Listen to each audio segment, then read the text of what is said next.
Namaskar. Number system or next topic understanding decimal point. Okay. ইয়াত দুটা point আছে. Okay. First পইণ্টটো আমি চাম এতিয়া. Suppose আমাক দিয়া আছে ab.cd. এইটো আমি লিখিব বিচাৰিছো abc.d. Okay. ইয়াত আমি কৰিছো কি c এটা ডিজিট আমি ডেসিমেল পইণ্টৰ লেফট সাইডে লৈ যাব বিচাৰিছো. তো এই নাম্বাৰটো কি হৈ যাব ডিভাইডেড বাই 10 কাৰণ এটা ডিজিট লৈ গৈছো. Next to আমি suppose দিয়া আছে ab.cd. Okay. আমি এটো লিখিব বিচাৰিছো abcd. Okay. এটা কি কৰিব বিচাৰিছো দুটা ডিজিট c আৰু d আমি ডেসিমেল পইণ্টৰ লেফট সাইড লৈ যাব বিচাৰিছো. তো এটা কি হৈ যাব ডিভাইডেড বাই 100 হৈ যাব. দুটা জিৰো আহি যাব কাৰণ দুটা ডিজিট আমি মুভ কৰিছো. Okay.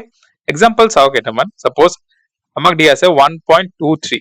আমি এটো লিখিব বিচাৰিছো 123. Okay. তো আমি কি কৰিব লাগিব 23 ক আমি লেফট সাইড লৈ যাব বিচাৰিছো. দুটা ডিজিট আমি লৈ গৈছো তো ডিভাইডেড বাই 100 হৈ যাব. ওকে সিমিলারলি আমাক দিয়া আছে 2.41 আমি এটো লিখিব পাৰিছো 241 তো দুটা ডিজিট আমি ডেসিমেল পইণ্টৰ লেফট সাইড লৈ গৈছো তো ডিভাইডেড বাই 100 হৈ যাব. ওকে আৰু এটা এক্সাম্পল যদি চাও সাপোজ আমাক দিয়া আছে 0.0009 ওকে আমি এটো 9 লিখিব বিচাৰিছো কেটা ডিজিট আমি ডেসিমেল পইণ্টৰ লেফট সাইড লৈ যাব লাগিব এটা দুটা তিনটা চাৰিটা তো ডিভাইডেড বাই কি হৈ যাব 1 2 3 4 ওকে এটো ফার্স্ট পয়েন্ট. ওকে ধন্যবাদ.